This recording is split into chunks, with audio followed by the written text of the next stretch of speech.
여러분 안녕하세요. 트렌드 코리아 톡톡 진행을 맡은 노무아입니다. 새해가 된 게 정말 엊그제 같은데 눈 깜짝할 사이에 한 달이라는 시간이 정말 빠르게 흘러보냈는데요. 여러분 행복한 추억도 만들고 든든한 새해 기운도 잔뜩 받아서 잘 지내고 계신지 모르겠습니다. 혹시나 기운이 빠지셨을 분들을 위해 저희 오늘 첫 순서인 가까이톡만큼은 기운차게 출발해 보려고 하는데요. 정말 특별한 두 분의 손님을 모셨습니다. 오늘의 가까이톡 바로 시니어 모델 윤일선 그리고 장순애와 함께합니다. 여러분 어서 오세요. 안녕하세요.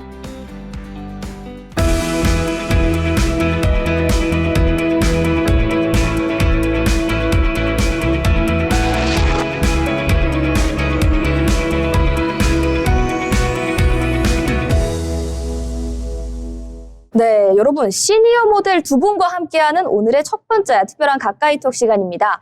먼저 이 시니어 모델이라는 직종 자체에 궁금하신 분들이 있을 것 같은데요. 먼저 천천히 자기소개 들어볼게요. 먼저 윤일선 모델의 소개부터 들어보겠습니다. 네, 안녕하세요. 시니어 모델 겸 시니어 배우로 활동하고 있는 윤일선입니다. 네, 반갑습니다. 반갑습니다. 다음은 우리 장순애 모델 자기소개 들어볼게요. 안녕하세요. 저는 시니어 모델 겸 배우입니다. 오, 겸직을 하고 계신데요. 그 시니어 모델 하나만 하는 것도 굉장히 흥미로운 소재인데 배우까지 같이 하고 계신다 하니까 오늘의 가까이톡 정말 많은 이야기로 채워볼 수 있을 것 같습니다. 먼저 오늘 두 분을 모신 김에 이 시니어 모델이라는 직종이 사실 조금 생소한 부분이 있잖아요. 어떻게 시니어 모델의 길을 걷게 되셨는지 그 이야기를 들어보려고 하는데요. 먼저 얘기 들려주시죠. 예. 제가 시니어 모델을 하게 된 동기는요. 제가 오랜 직장 생활을 하고 일을 마치고 집에 와서 쉬다 보니까 한 2달 정도는 굉장히 재밌었어요. 이제 아침에 늦게 일어나도 되고 어디 가서 시간에 대한 구애도 안 받고 그러니까 참 재미났는데 한 2달 정도 지나고 나니까 뭔가 허전하고 갈 데가 없다는 게 굉장히 마음 부담스럽다고. 그래서 그러던 중에 이제 주변에 있는 몇몇 친구들이 대학교 다닐 때 만났던 친구도 그렇고 몇 명이지, 야, 넌 젊었을 때 아주 잘나고 이쁘게 잘생기고 그랬었는데 그때 한번 너 배우를 했으면 더 잘 나갔을 텐데 이런 농담도 하면서 야, 이번에 이제 시니어 모델 한 같은 거 한번 되면 지면 참 좋겠다. 그래가지고 퍼뜩 그 말하는 게 귀에 쏙깃하게 들어오더라고요. 그래서 이제 주변에 가까운 데를 한번 문의해 본 결과 한 연습을 하기 시작해서 한 8개월 정도 워킹을 이제 배우고 한국모델협회에서 주관하는 전국 시니어 모델 선발대회가 있길래 제가 거기에 출전을 해봤어요. 되든 안 되든 한번 해보자. 그런데 1차 본선에 선발대회에서 할 때는 한 300여 명이 와가지고 나중에 뽑을 때는 한 20, 30명 뽑는다고 그러는데 야, 이게 내가 될 수 있을까 하고서 이제 젊은 사람도 많은데 그래서 갔는데 1차 본선에 100명을 추리는데 합격됐다고 연락이 왔어. 너무 기뻐가지고 사실 그때까지는 제가 집사람한테나 애들한테도 얘기를 안 했어요. 네. 이거 망신스럽기도 할 것 같고 그래서 근데 100명에 딱 들어가니까 용기가 나더라고. 그래서 이제 집사람하고 애들한테도 야, 나 사실 이렇게 됐다. 그래가지고서 이제 출전 알렸더니 깜짝 놀랐죠. 그래서 본선에 나가가지고 30명 뽑는데 본선에 합격이 되고 시니어 모델로다가 한국모델협회에서 모델증을 주니까 이게 너무 반가운 거예요. 그래서 아주 어려웠던 그 직장 생활 그때 할 때는 7, 80년, 90년대니까 굉장히 어려웠잖아요. 근데 이걸 하고 나서부터 시니어 모델 하고 나서 굉장히 성격도 밝아지고 하여튼 활기찬 생활을 할 수 있는 제2의 삶을 지금 살고 있습니다. 와, 감사합니다. 그야말로 인생 2막을 정말 제대로 열어주신 그렇습니다. 것 같은데요. 되게 짧게 단축해서 말을 해주셨는데 자세한 이야기는 조금 나중에 들어보도록 하겠습니다. 다음으로는 우리 장순애 모델의 스토리가 또 궁금해지는데 어떤 계기로 시니어 모델로 전향을 하게 되셨을까요? 저는 이제 젊어서 어린이집을 많이 운영했고요. 딱 50살에 아팠었거든요. 네. 심장병이 있었는데 한 2년 동안 이 심장이 멈췄다 이렇게 계속 이렇게 했던 거예요. 그래서 이제 약으로다 음식으로다가 이제 치료를 하고 2년 동안 치료니까 낫더라고요. 스트레스 안 받고. 어린이집 할 때는 스트레스를 많이 받아요. 아이들이 울으니까. 그렇죠. 우는 걸 달래야 되니까. 그래서 이제 그거를 이제 그때 아파서 그만두게 되고 그 다음에는 봉사활동을 나갔어요. 색소폰으로다. 맛있는 거 이제 봉다리 싸가지고 저기 뭐 노인정에 뭐 30명에 따르면 30개 싸가지고 이제 가서 색소폰으로 연주도 해주고 할아버지 할머니들 한 사람 한 사람씩 노래도 또 시켜드리고 그래서 너무 보람 있는 생활을 많이 했어요. 그리고 나서 이제 시니어 배우 되고 싶어서 혼자 설거지를 하다가 제가 1인 3역을 하는 거예요. 그래서 내가 지금 뭐 하는 거지? 내가 연기를 하고 있구나. 그래서 깜짝 놀라가지고 안 되겠다 싶어서 내가 빨리 연기학원을 달려갔죠. 그래서 접수를 하다 보니까 이제 연기학원을 다니게 돼서 너무 재미있고 신기하기도 하고 평생 해보지도 못한 연기 공부를 해봤고 그리고 또 자신감도 생기고 또 성취감도 생기더라고요.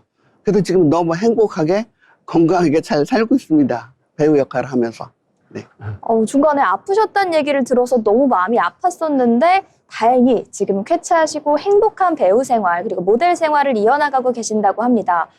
두 분 다 정말 가지각색의 눈물 없인 들을 수 없는 감동적인 스토리를 들려주셨는데요. 더 좀 자세한 이야기 이제 차차히 알아가 보도록 하겠습니다. 아까 윤일선 모델 같은 경우에는 제가 잠깐 얘기를 나눴었는데 모델을 하기 전에 굉장히 특이한 이력이 있으시더라고요. 지금 살짝 공개해 주실 수 있나요? 예. 제가 모델을 하기 전에 오랜 세월을 아까 직장 생활을 했다고 그랬는데 참 힘든 생활을 했습니다. 뭐냐면 내가 하는 일을 어디 가서 얘기를 할 수 없는 그런 젊은 시절을 지냈어요. 바로 제가 방산업에 종사했기 때문입니다. 대학 나와서 이제 졸업하고 나서 아로 취재가 9기로 전방에 나가서 소대장 생활을 마치고 네. 들어와가지고선 어디 가서 취직을 해야 되겠다 싶어서 여기저기 쫓아다니다가 첫 발을 디딘 데가 대한민국 방산의 최원조인 국방과학연구소라는 데에 입사를 하게 됐습니다. 거기 입사를 해서 처음에 듣는 소리가 야, 넌 네가 여기서 하는 일 집에 가서도 절대 얘기하지 마. 절대 얘기하면은 그 보안에 걸리니까 넌 안 된다. 이런 옆좌석 사람하고도 얘기하지 말고 집에 가서도 얘기하지 말래. 난 직장에 취직해 가지고서는 집에 가서 자랑도 하고 싶은데 너 뭐 가서 뭐 한다는 얘기를 못 하게 하는 거예요. 그만큼 그 시절은 박정희 대통령 계실 때 세워진 연구소입니다. 1970년도에 우리나라 방산업이 처음으로 시작이 됐습니다. 근데 제가 1974년도에 들어갔으니까 좀 초창기죠. 그래서 거기서 첫 직장에서 제가 2010년까지 약 38년간을 연구소에 다니면서 만 60대 정년 퇴직을 했습니다. 그러고 나서는 다른 우리나라 방산업체가 여러 군데 많지만 제가 다루었던 게 사실은 참 이거 얘기해도 될까요? 제가 미사일 개발을 주로 해왔습니다. 우리나라의 미사일 현재 현존하는 미사일에는 제 손때가 사실 안 묻은 게 없다 싶을 정도로 그 담당을 해왔습니다. 그래서 그러고 나니까 이제 제대하고 나서 정년 퇴직하고 나서도 몇 개 대기업 방산업체에서 와서 자기 회사에 와서 좀 고문으로 지도 좀 해달라고 그래가지고 서너 개 회사 해서 한 3년 또는 5년 또 한 4년 이렇게 한 10여 년간을 또 고문으로다가 기술 지도하러 회사 직장을 다니면서 2022년도에 제 모든 일을 마쳤어요. 그래서 아까 제가 오랜 직장 생활을 하고 있다는 게 2022년에 제 나이가 몇 살입니까? 여기서 말씀을 못 드리겠네요. 그렇게 오랜 직장 생활을 한 네. 끝에 정말 그러면 2022년도를 전후로 예. 인생이 완전히 인생이 이제 달라지셨네요. 바뀐 거죠. 그래서 이제 그때부터 아까도 말씀드렸지만 내 인생을 어떻게 살면은 재미있게 살 수 있을까 하는 게 이제 시니어 모델 새로운 삶 제2 아까 말씀하셨죠 제2의 네. 삶 맞습니다. 제2의 삶을 지금 아주 기쁘게 잘 살고 있습니다. 예. 정말 그 전에는 오히려 방산, 미사일이라는 은밀한 업계에 있으면서 정체도 제대로 드러나질 못하셨는데 이제는 시니어 모델로 황송하시면서 이렇게 많은 카메라의 주목도 받고 예. 계시니 정말 그 삶이 180도 달라졌다 이렇게 볼 수 있을 것 같은데요. 그렇다면 우리 장순애 모델의 경우도 궁금합니다. 예전에 어린이집을 경영했을 때와 지금 시니어 모델을 했을 때 좀 삶에 어떤 차이점이 있을까요? 이제 그때 어린이집을 할 때는 그냥 몸을 많이 썼잖아요. 많이 운동도 하고 많이 썼기 때문에 이런 뭐 팔다리 같은 데도 좀 아프고 쑤시기도 하고. 근데 지금은 이제 그런 게 없고 너무 이제 정적이고 공부만 하고 이제 이런 것만 하니까 또 정신적으로 약간 피곤은 하지만 또 이 공부하는 자체가 너무 재미있어요. 그래서 뭐 힘 안 드는 일은 없겠죠. 그렇지만 이 연기하는 거는 저한테 딱 맞는다고 생각해요, 지금. 그래서 연기 공부를 지금 열심히 하고 있습니다. 연기가 단순히 몸으로, 감정으로 하는 게 아니라 공부가 또 필요한 영역이라는 게 새로운 것 같은데 어떤 공부가 필요한가요? 그 뭐 연기 이론이나 뭐 스타니슬라스키 같은 그 책도 많이 보고 매일같이 그 연기에 대한 뭐 디렉팅 같은 거, 내 인생을 어떻게 만들어야 되는가 그런 거 책도 보고 연기의 세계도 책도 보고 그래서 감정 연기라든가 뭐 눈물 연기라든가 뭐 이렇게 어떻게 보면 철학적으로 이렇게까지 가는 것 같은 느낌이 들어 이 연기라는 게. 그래서 소소하고 재밌고 저는 그 심리적으로 너무 저한테 맞는 것 같아요. 오, 이제야 연기가. 천직을 찾으셨다 이런 느낌도 드는데요. 예전에 어린이집 원장님으로 계실 경우에는 주로 아이들에게 가르침을 주는 입장이셨다면 이제는 완전히 새로운 연기라는 분야를 쏙쏙 흡수하고 계시는 그 프레임의 전환이 굉장히 즐겁게 느껴지실 것 같습니다. 네. 그렇다면 두 분께 질문드리고 싶은 게 모델 활동을 하면서 가장 인상 깊었던 경험이나 에피소드 있으실까요? 예, 하나 있습니다. 제가 시니어 모델이 되고 나서, 한 1년간은 그냥 몇 번 패션쇼 같은데 그냥, 워킹만 하러 다니다가, 우연한 기회에 한국미인협회라는 데에서 우리나라 세종대왕을 모델을 뽑는다. 이런 선발대회가 어떻게 알게 됐어요. 그래서, 야, 그거 괜찮겠다. 내가 우리나라에서 가장 존경하는 대왕님이 세종대왕 아니십니까? 네. 근데 내가 세종대왕 모델이 되면은 얼마나 좋을까 해서 이제 출전을 했는데, 이거 또 출전하자마자 세종대왕보다도 딱 수상을 했어요. 그래서, 수상이 된다면부터는 이제 우리나라에 존경받는 세종대왕 모델을 하면서 세종대왕에 대한 홍보 활동도 할 수 있다는 그런 자부심도 갖게 됐고, 그래서 이제 참 했는데, 제가 그 선발대회에서 하게 되면 이제 뭐 또 하고 그러지 않습니까? 그때 MK 신문사라는 그 데서 한 기자분이 저를 워킹하는데 순간적으로 사진을 촬영을 한 모양이에요. 그래가지고 제 선발대회가 끝나고 나서 어떻게 하다가 이제 인터뷰 찾아보니까 제목이 세종대왕 선발대회에 나온 분 중에서 가장 근엄한 한복 자태 이런 이제 타이틀 가지고 이 사진하고 제 기사를 썼습니다. 한번 보여드릴까요? 이게 이제 제가 너무 멋있으신데요? 세종대왕 모델로 선발대회 출전했을 때 입었던 것입니다. 멋있네요. 그래서 가장 이런 신문 기사를 딱 보고 나니까 너무 그 기사가 나한테는 너무나 감사하기도 하고 꿈에도 생각도 못했던 기사인데 그래서 시니어 모델 된 이후에 세종대왕 모델 수상되고 그다음에 신문 기사에 나오면서 가장 근엄한 한복 자태라는 표절 사진까지 하니까 너무나 기뻤습니다. 그래서 이게 전 기억에 남습니다. 어떻게 보면 되게 가벼운 마음으로 출전하신 대회인데 그렇죠. 예. 세종대왕이라는 칭호도 얻으시고 이렇게 멋진 네. 사진도 얻으셨으니 정말 최고의 한 수였다 이렇게 볼 수 있을 것 같은데요. 맞습니다. 궁금한 게 또 개인기도 갖고 있다고 하셨거든요. 개인기는 제가 이 나이에 이런 얘기 하면은 에이 할지도 모르겠는데 제가 만능 스포츠맨이에요.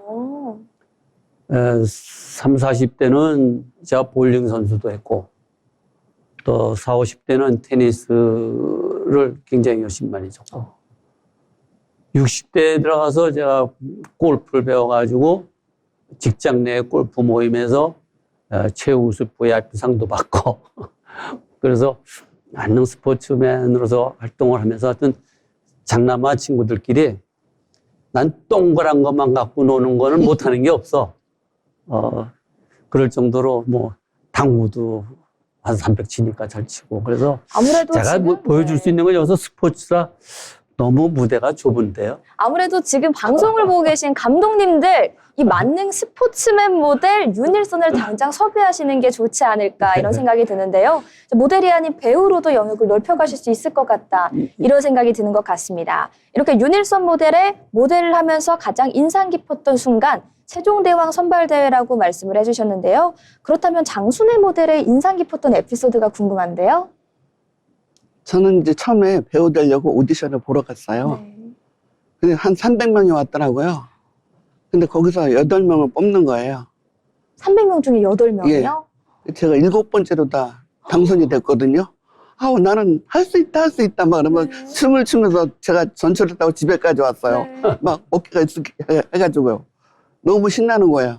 그래서 열심히 공부를 했죠.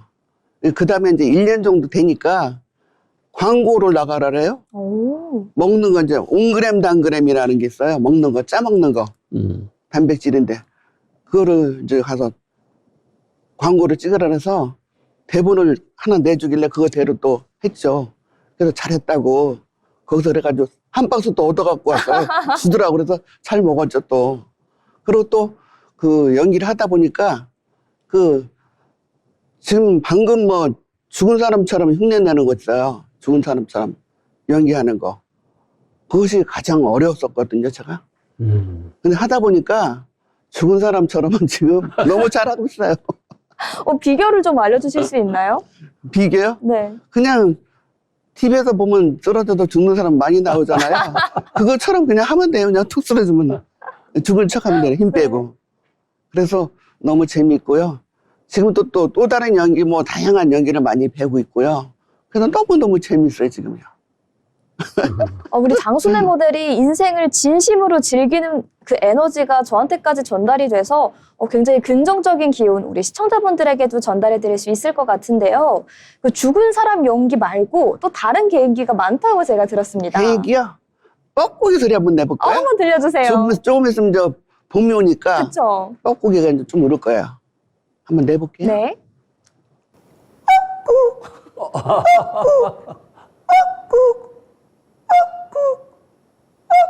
박수 치겠습니다.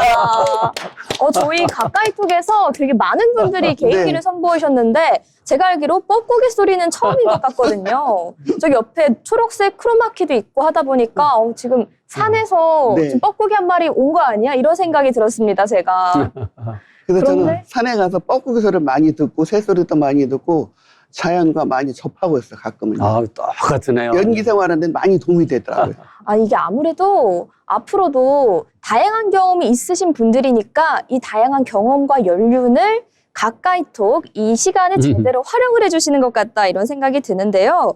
궁금한 게 이제 앞으로의 계획을 또 두 분이 갖고 계실 것 같습니다. 윤일선 모델의 앞으로의 계획도 한번 들어볼게요. 예, 굉장히 중요한 내용이죠. 제가 시니어 모델이 된 이후에 이제 워킹을 몇 번 이제 패션쇼 같은데 한 서너 번 나가서 하다 보니까 젊은 사람들하고 같이 어울려서 하다 보니까 이게 참 쉬운 일이 아니더라고 이것도. 그리고 어디까지나 내가 뭔가 주역이 되어서 이렇게 움직이고 싶은데 패션쇼 같은 데 나가면 아무도 젊은 사람들 옆에서 하나의 보조 역할밖에는 사실 안 되는 것 같아요. 이제 이 나이에 하려니까. 그래서 이제, 생각을 한 게, 야, 내가 앞으로 뭘 하면 좋을까. 이렇게 이제 머릿속에 생각한 게 시니어 모델이 아니라 이제 시니어 배우가 돼야 되겠다.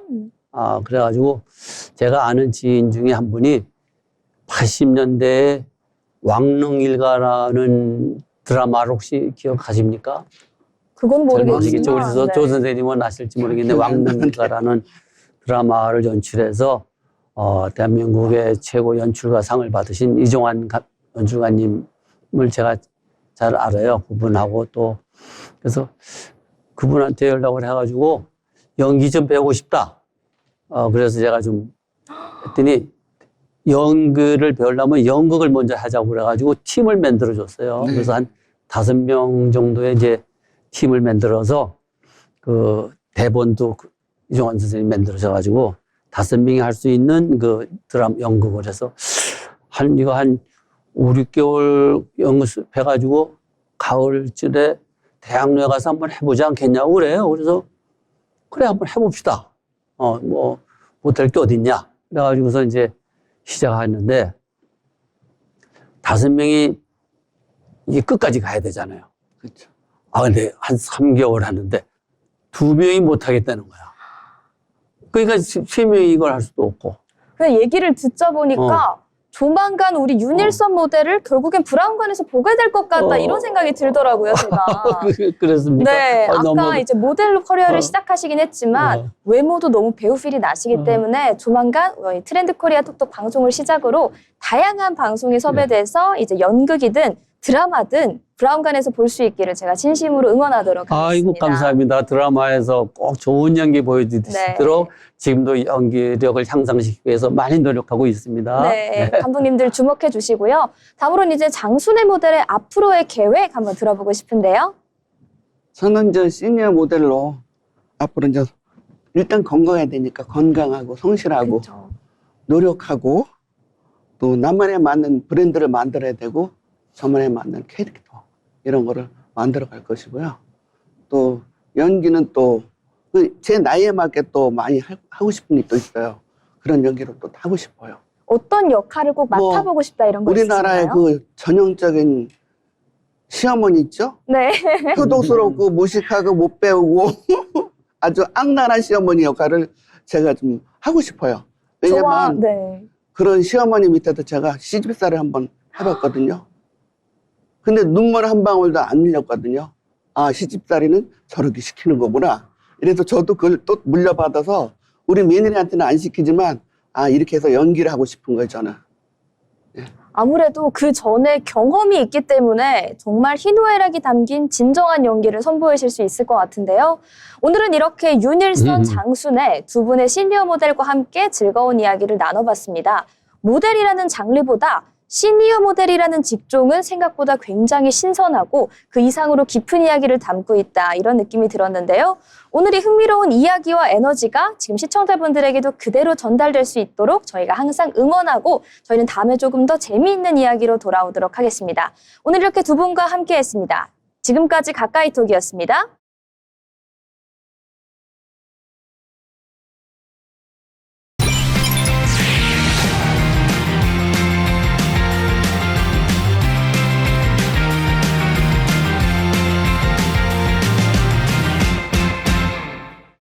이번 시간은 한 주간의 경제 이슈를 한눈에 정리하는 편지의 기자의 경제톡톡 시간입니다. 이번에도 역시 편지의 기자와 함께합니다. 어서 오세요. 네, 안녕하세요.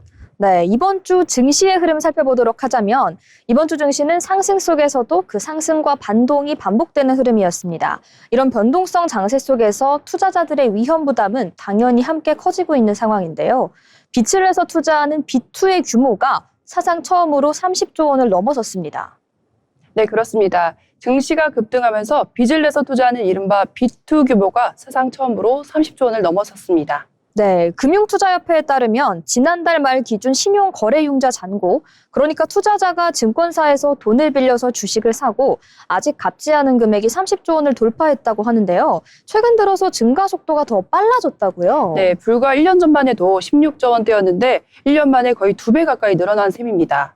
네, 최근 들어서 증가 속도가 정말 빨라진 추세인 것 같은데 그렇다면 한 달 만에 2조 5천억 원 이상 급증했다는 얘기가 들었는데 맞을까요? 네, 한 달 만에 말씀해 주신 것처럼 2조 5천억 원 이상 급증했고 증시가 더 오를 것이라는 기대와 함께 지금 안 들어가면 뒤처진다라는 포모 심리가 맞물린 결과로 분석됩니다. 그런 배경이 있었군요. 그런데 고위험 상품으로도 자금이 몰리고 있는 상황이라고 합니다. 네, ETF 시장에서도 코스피와 코스닥 지수를 2배로 추정하는 레버리지 ETF의 순자산이 빠르게 늘고 있습니다. 수익이 2배인 만큼 손실도 2배가 될 수 있는 구조인데 불장 위기 속의 분위기 속에 위험 신호가 더 커지고 있는 분위기입니다. 그런데 이런 상황에서 조금은 정반대 방향의 투자 사례가 아무래도 주목을 받는 것 같은데요. 네, 배우 전원주 씨의 SK 하이닉스 투자 사례가 다시 한 번 더 회자되고 있습니다. 전원주 씨는 SK 하이닉스 주식을 2만 원대에 매입해서 10년 이상, 길게는 20년 가까이 보유해온 장기 투자자입니다. 지금 주가를 감안하면 수익률이 상상 그 이상일 것 같은데. 네, 그렇습니다. 현재 주가 기준으로 보면 수익률은 약 4,000%를 훌쩍 넘는 수준입니다. 이른바 전원 버핏이라는 별명까지 붙었습니다. 전원 버핏, 진심으로 부러워지려고 하는데요. 아무래도 투자 방식 자체가 지금의 B2와는 상당히 다른 것 같습니다. 네, 빚내서 투자하는 모습과는 정반대되는 모습인데요. 전원주 씨는 급히 쓸 돈이 아니라 넣어두고 오래 기다릴 수 있는 돈으로 투자해야 한다고 말했습니다. 기업의 내실과 사람, 경영진의 태도를 보고 투자를 결정해야 한다고도 밝혔는데요. 주주총회에 직접 참석해 회사 분위기와 진정성까지 살폈다고도 말했습니다. 아무래도 지금 같은 불장에서는 더 새겨들을 필요가 있는 말인 것 같습니다. 네, 맞습니다. B2는 상승장에서는 수익이 커 보이지만 이자 부담이나 반대 매매 위험, 심리적 압박까지 겹치면서 손실이 빠르게 확대될 수가 있습니다.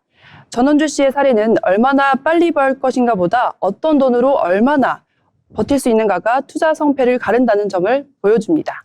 네, 이번 이슈의 경우에는 불장 속에서도 한 번쯤은 투자 방식 그리고 리스크를 같이 점검해 볼 필요가 있다. 이렇게 정리해 볼 수 있을 것 같은데요. 다음 이슈로 넘어가자면 최근에 정부 정책을 둘러싼 논란 중 하나가 눈에 띕니다. 바로 설탕 부담금입니다. 이재명 대통령이 도입 여부에 대한 공론화의 필요성을 강조하면서 이거에 대한 찬반 논쟁이 이어지고 있는 상황인데요. 네, 설탕 부담금은 비만과 당뇨병 같은 만성 질환을 줄이기 위해 설탕이 들어간 음료나 가공식품에 부담금과 세금을 부과하는 제도입니다. 담배나 술처럼 건강에 해로운 소비를 줄이겠다는 취지입니다. 이렇게 취지는 분명한데 우려의 목소리도 적지가 않습니다. 네, 여기서 가장 큰 논점은 저소득층의 부담이 오히려 커질 수 있다는 점입니다. 그러면서 일각에서는 소득이 낮을수록 더 부담이 되는 것 아니냐는 역진선 논란이 일기도 하는데요. 보건사회연구원 자료에 따르면 소득 하위 20%와 상위 20% 사이에는 기대수명 6년, 건강 기대수명은 11년 격차가 있습니다. 이미 건강 격차가 매우 큰 상황이네요. 그렇습니다. 소득이 낮을수록 가계 지출에서 식료품비 비중이 높기 때문에 설탕 부담금이 가격 인상으로 이어질 경우 서민층에서 더 큰 타격이 될 수 있다는 지적입니다. 또 기업이 설탕 대신 아스파탐 같은 인공 감미료를 쓰더라도 저소득층은 값싼 저품질 제품을, 고소득층은 비싸도 질 좋은 제품을 선택하면서 건강 격차가 더 벌어질 수 있다는 우려도 나오고 있습니다. 네, 이에 반대 의견도 만만치는 않은 것 같습니다. 네, 서울대 건강문화사업단은 이 제도가 소비자가 아니라 제조 단계에 부담을 주는 방식이라는 점을 강조하기도 했습니다. 기업이 부담금을 피하기 위해 설탕 함량 자체를 낮추면 소비자는 가격 인상 없이 더 건강한 제품을 먹게 돼 역진성 문제가 발생하지 않는다는 주장입니다. 오히려 저소득층에게는 도움이 된다는 논리군요. 네, 맞습니다. 건강문화사업단은 값싼 설탕 음료에 가장 많이 노출되어 있기 때문에 건강을 잃는 계층 역시 저소득층이라며 설탕 부담금이 건강 불평등을 완화하는 수단이 될 수 있다고도 설명했습니다. 또 부담금으로 확보한 재원을 저소득층 건강활동 지원, 당 함량이 낮은 식품 구매, 운동에 쓸 수 있는 건강 포인트 지급이나 의료비로 활용 가능한 건강연금 형태로 환원하자는 방안도 제시하기도 했습니다. 그렇다면 정부의 입장은 어떨까요? 네, 보건복지부는 아직은 논의가 더 필요한 단계라며 신중한 입장을 유지하고 있습니다. 결국 핵심은 이렇게 요약할 수 있을 것 같습니다. 건강을 위한 부담금이 누구에게 부담이 되고 누구에게 혜택이 돌아가느냐. 네, 설탕 부담금은 건강 정책이자 동시에 분배와 형평의 문제이기도 합니다. 그래서 정부가 말한 것처럼 사회적 토론이 필요한 사안으로 보이기도 합니다. 네, 두 번째 경제톡톡, 설탕 논란을 둘러싼 정책 논쟁의 핵심을 짚어봤는데요. 다음에도 좀 흥미로운 이슈가 준비되어 있습니다. 요즘 동네 커뮤니티를 보면 조금 낯선 모임들의 눈에 띄는데요. 햄버거도 치킨도 아닌 이른바 감자튀김만 먹는 감튀 모임입니다. 이게 단순한 유행인지 아니면 새로운 생활 습관의 일종인지 한번 체크해보면 좋을 것 같은데요. 네, 최근 MZ세대를 중심으로 감자튀김을 함께 먹는 감튀 모임이 적극적으로 확산되고 있습니다. 지역생활 커뮤니티 당근에는 서울 강남을 비롯해 부산, 대구, 인천, 경기, 충청, 전북 등 전국 곳곳에서 운영 중인 감튀 모임이 확인되고 있습니다. 일부 모임은 가입자 수가 500명을 넘었고 하루에 900명 이상이 참석 버튼을 누른 사례도 있습니다. 하루에 900명이요? 아니 도대체 이 모임은 어떤 모임일까요? 네, 말 그대로입니다. 동네 패스트푸드점에 모여서 햄버거는 주문하지 않고 감자튀김만 잔뜩 시켜 함께 나눠 먹는 모임입니다. 소개글도 아주 단순한데요. 감튀 좋아하는 사람들의 모임, 감자튀김만 먹을 뿐 구합니다. 이 정도가 전부였습니다. 특별한 규칙도 친목 활동도 없었습니다. 그런데 이 유행이 한국에서 처음 시작된 건 아니라고 합니다. 네, 맞습니다. 출발점은 일본이었습니다. 일본의 한 온라인 커뮤니티에 패스트푸드점에 모여 감자튀김만 쌓아두고 먹는 사진이 올라오면서 화제가 되기도 했었고 이후 이 모임이 실제로 10년 넘게 이어지고 있다는 게시물까지 더해지면서 하나의 놀이문화처럼 확산됐습니다. 이 흐름이 국내 온라인 커뮤니티로 넘어왔고 당근 같은 지역 플랫폼을 통해 오프라인 모임으로 자리 잡은 겁니다. 네, 이와 비슷한 방식의 다른 모임들도 증가하는 추세라고 하는데요. 네, 최근에는 경도 모임이라고 불리는 그러니까 경찰과 도둑으로 나뉘어서 추격전을 하는 놀이 모임도 동네 커뮤니티를 중심으로 확산되고 있습니다. 이들의 모임의 공통점은 복잡한 목적이 없다는 겁니다. 친목도 성과도 관계 설정도 없었습니다. 그렇다면 이걸 어떻게 봐야 될까요? 전문가들은 이런 현상을 부담 없는 만남에 대한 수요로 해석하고 있습니다. 깊은 관계를 만들지 않아도 되고 돈이나 시간 부담도 크지 않은 아주 단순한 만남이라는 점에서 요즘 세대들의 생활 리듬이 반영된 모습이라고 보고 있습니다. 네, 아무것도 약속하지 않는 만남, 그래서 더더욱 부담이 없는 즐거운 시간, 이 같은 생활 세태가 요즘 세대가 관계를 대하는 방식을 보여주고 있는 것 같다 이런 생각이 드는데요. 이렇게 오늘의 마지막 톡톡까지 살펴봤습니다. 여러 가지 경제 이슈가 있었던 만큼 혼란스러울 수도 있겠지만 저희가 언제나 한 주간의 중요한 경제 소식을 다양한 사회적 배경과 더불어서 설명드리고 있으니까요. 다음 시간에도 꾸준히 이어서 함께해 주시면 좋을 것 같습니다. 지금까지 편지의 기자와 함께한 편지의 기자의 경제톡톡이었습니다.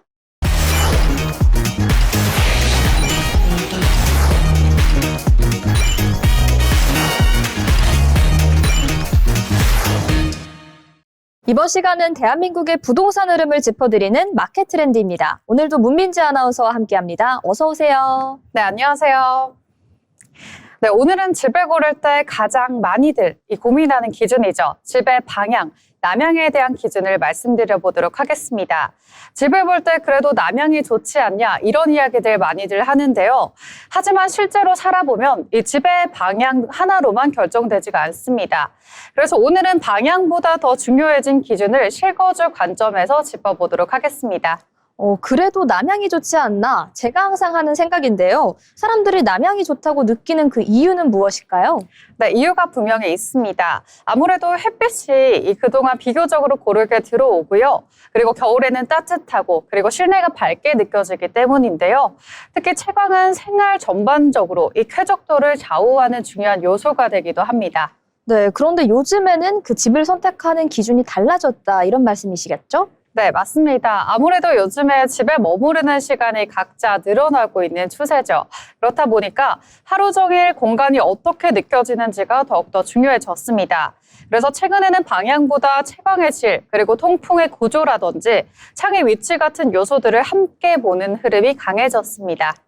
그렇다면 채광보다는 방향이 더 중요하다 이렇게 볼 수 있겠네요. 네, 그렇습니다. 아무래도 이 같은 남향이라고 하더라도 앞동과의 거리나 그리고 창의 크기라든지 실제 밝기는 너무나도 크게 달라집니다. 반대로 남향이 아니다라고 하더라도 창이 넓고 막힘이 없는 집은 하루 종일 충분히 밝게 느껴질 수가 있겠죠. 네, 단순히 남향이 중요한 게 아니고 채광 같은 다른 요소가 중요하다 이렇게 정리할 수 있을 것 같은데요. 당연히 통풍도 무시할 수 없는 요소일 것 같습니다. 네, 그렇습니다. 실제로 살아보면요. 이 통풍은 생각보다 큰 차이를 만듭니다.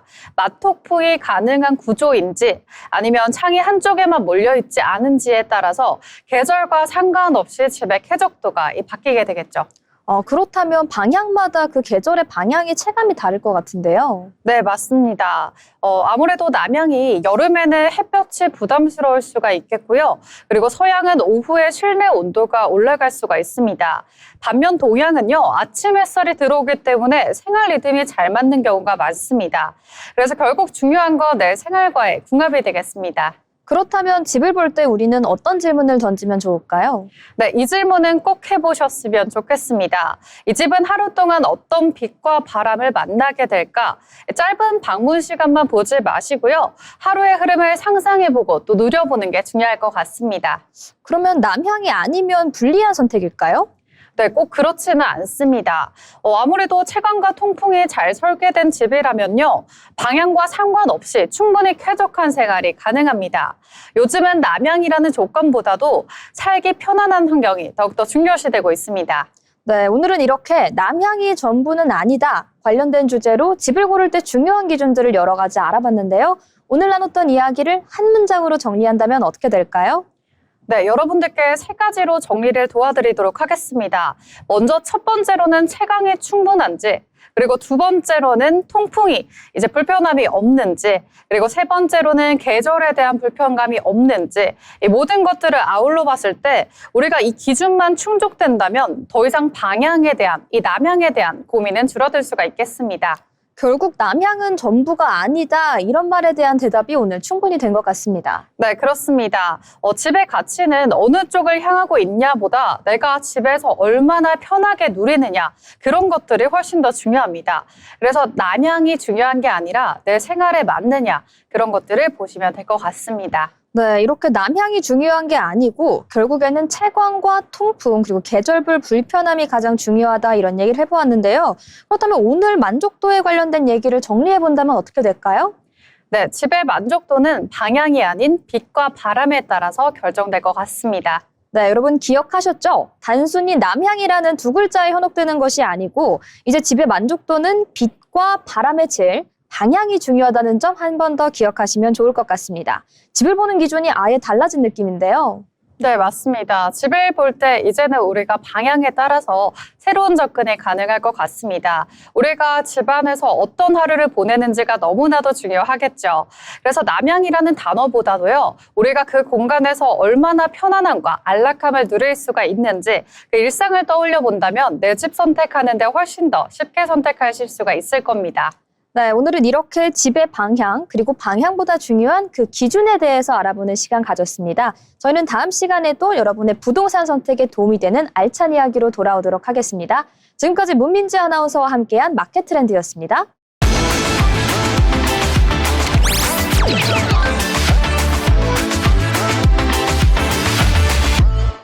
이번 시간은 주목해야 될 이슈들을 한눈에 살펴보는 트렌드 이슈 시간입니다. 오늘도 염지연 아나운서와 함께합니다. 어서 오세요. 안녕하세요.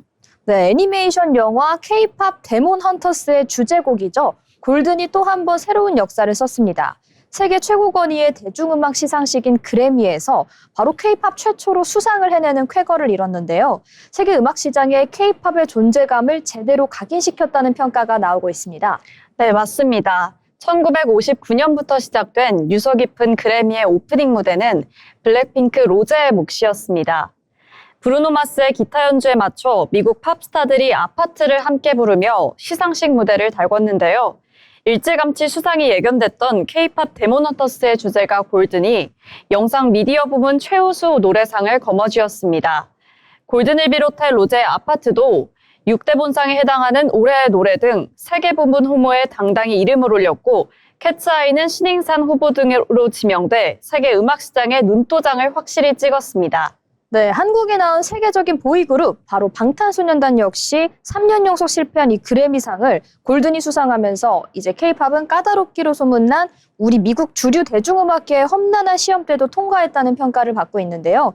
이렇게 음악계의 흐름이 달라지고 있는 가운데 우리의 식탁계의 흐름에도 정말 큰 변화가 나타나고 있습니다.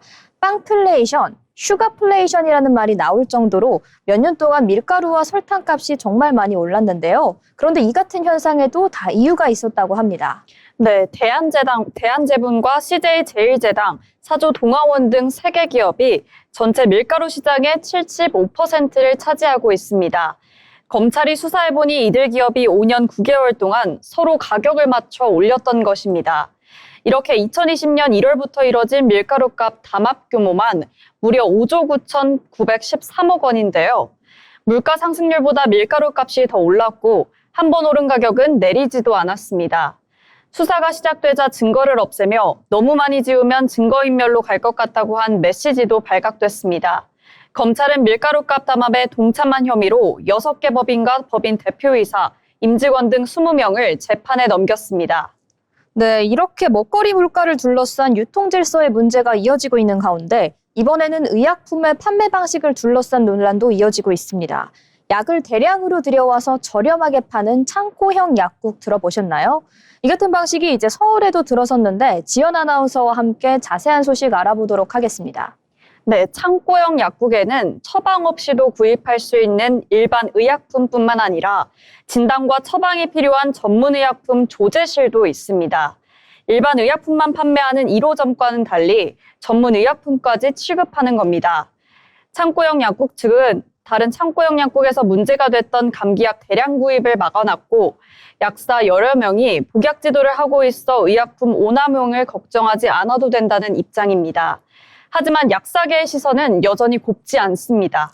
네, 여러 가지 문제가 중첩되어 있는 사안인 만큼 여러 가지 논란도 이어지고 있는데요. 이렇게 의약품 판매를 둘러싼 논란 속에서도 치료의 새로운 가능성을 찾는 연구는 지속되고 있습니다. 본인 혹은 가족이 대해서 위암 사기라는 진단 앞에서 더 이상의 방법은 없을까? 이런 고민 한두 번씩 해보셨을 것 같은데요. 암이 다른 상태로 전이된 상태라고 해도 전혀 포기할 만한 상태는 아니라고 합니다. 증상 완화를 위한 위절제술, 이어지는 항암 치료로 생존율을 높일 수 있다는 정말 즐거운 연구 결과가 나왔습니다. 네, 맞습니다. 아주대병원 등 국내 병원 5곳에서 위암 4기 환자 980여 명을 분석한 결과 일부 전이가 있더라도 위절제술을 받은 환자는 그렇지 않은 환자보다 5년 생존율이 10% 더 높았습니다. 간이나 원격 림프절로 암세포가 전이됐더라도 수술을 받으면 생존율이 8% 높아졌습니다. 수술로 암덩어리의 크기가 줄면서 암세포의 활동성이 낮아지고 이어지는 항암 치료가 더 큰 효과를 거둔 것으로 분석됩니다. 네, 위암 사기라고 해서 곧바로 치료를 포기할 단계는 아니라는 게 의료진의 설명이었는데요. 잔이 정도와 환자 상태에 맞는 치료의 전략을 세운다면 생존의 가능성을 높일 수 있는 만큼 앞으로도 전문의와 충분한 상담을 통해 치료의 방향을 정하는 게 불가피해 보입니다. 오늘도 이렇게 지연 아나운서와 함께 다양한 트렌드 이슈를 짚어봤는데 오늘의 이슈 중에서 가장 내 얘기처럼 다가왔던 그런 이슈가 있을까요? 가장 내 얘기처럼 다가왔던 이슈는 아무래도 K-팝 이슈였습니다. 왜냐하면 저는 평소에 노래를 듣는 것을 즐기곤 하는데 K-팝 노래를 들으면서 K-팝에 대한 국뽕을 느끼기도 하는데 이 K-팝이 이제 전 세계로 퍼져나가는 모습을 보며 되게 인상 깊었다는 생각이 들었습니다. 네, 혹시 K-팝 데몬 헌터스 보셨나요? 네, 봤습니다. 무아 아나운서도 보셨나요? 저는 안 봤습니다. 안 봤지만 골든 주제곡은 너무 좋아해서 정말 매일매일 돌려들었던 곡인데 이런 우리의 K-팝 노래가 국위선양을 하면서 전 세계에서 인정받고 있는 모습 정말 인상 깊은 것 같습니다. 오늘 이렇게 지연 아나운서와 함께 긍정적인 소식을 더불어 다양한 트렌드 이슈 짚어봤습니다. 지금까지 트렌드 이슈였습니다.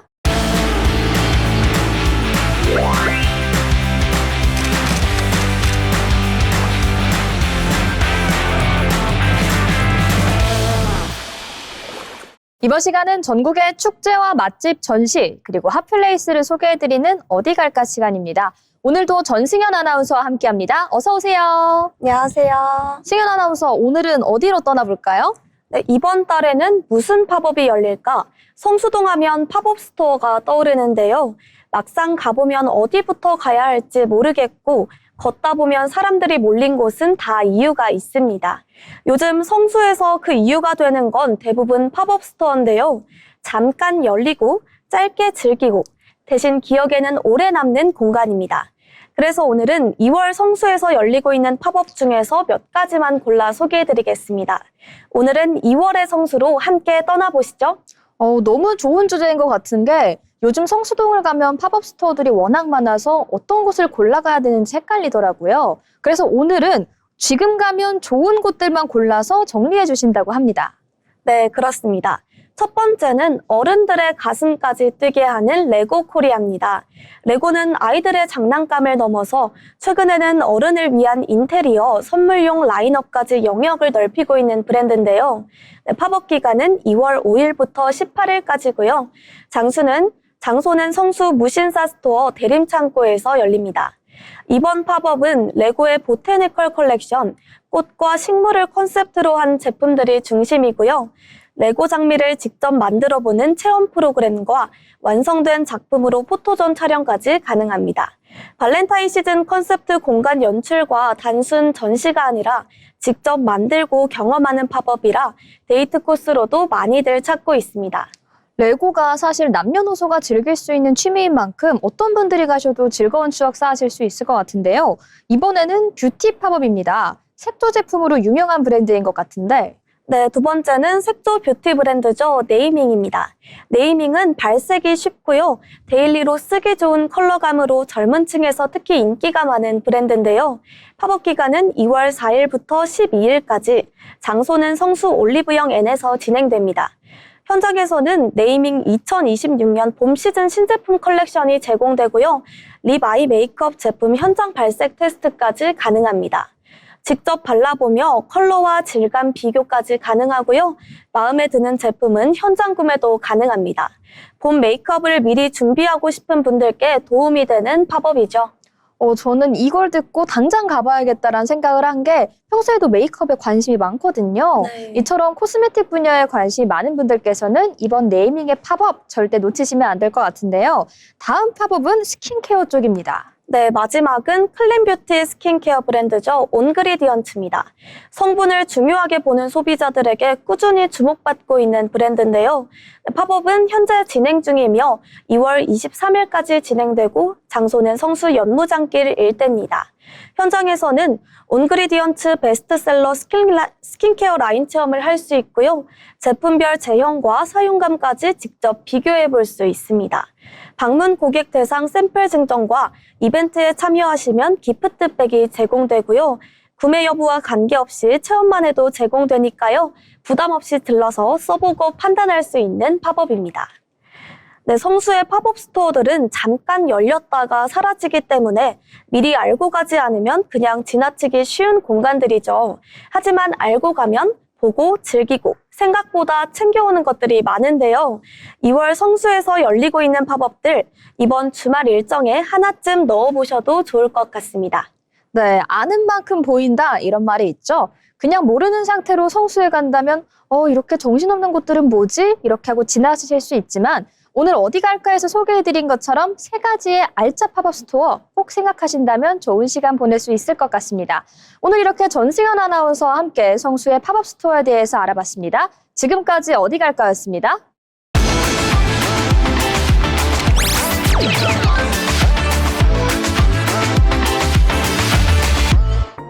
네, 여러분 저희가 오늘 준비한 내용은 여기까지입니다. 새해가 됐다 이렇게 종을 쳤던 게 엊그제 같은데 벌써 2월의 첫 번째 주가 지나갔습니다. 한 주 동안 고생 많으셨을 텐데요. 저희 트렌드 코리아 톡톡과 함께 하시면서 이번 주말만큼이라도 푹 쉬면서 남은 2월도 잘 보낼 수 있는 긍정적인 기운 받아가시면 좋을 것 같습니다. 저희는 다음 주에 조금 더 알차고 핫하고 즐거운 이야기들로 돌아오도록 하겠습니다. 트렌드 코리아 톡톡 오늘 방송은 여기까지입니다. 시청해주신 여러분 고맙습니다.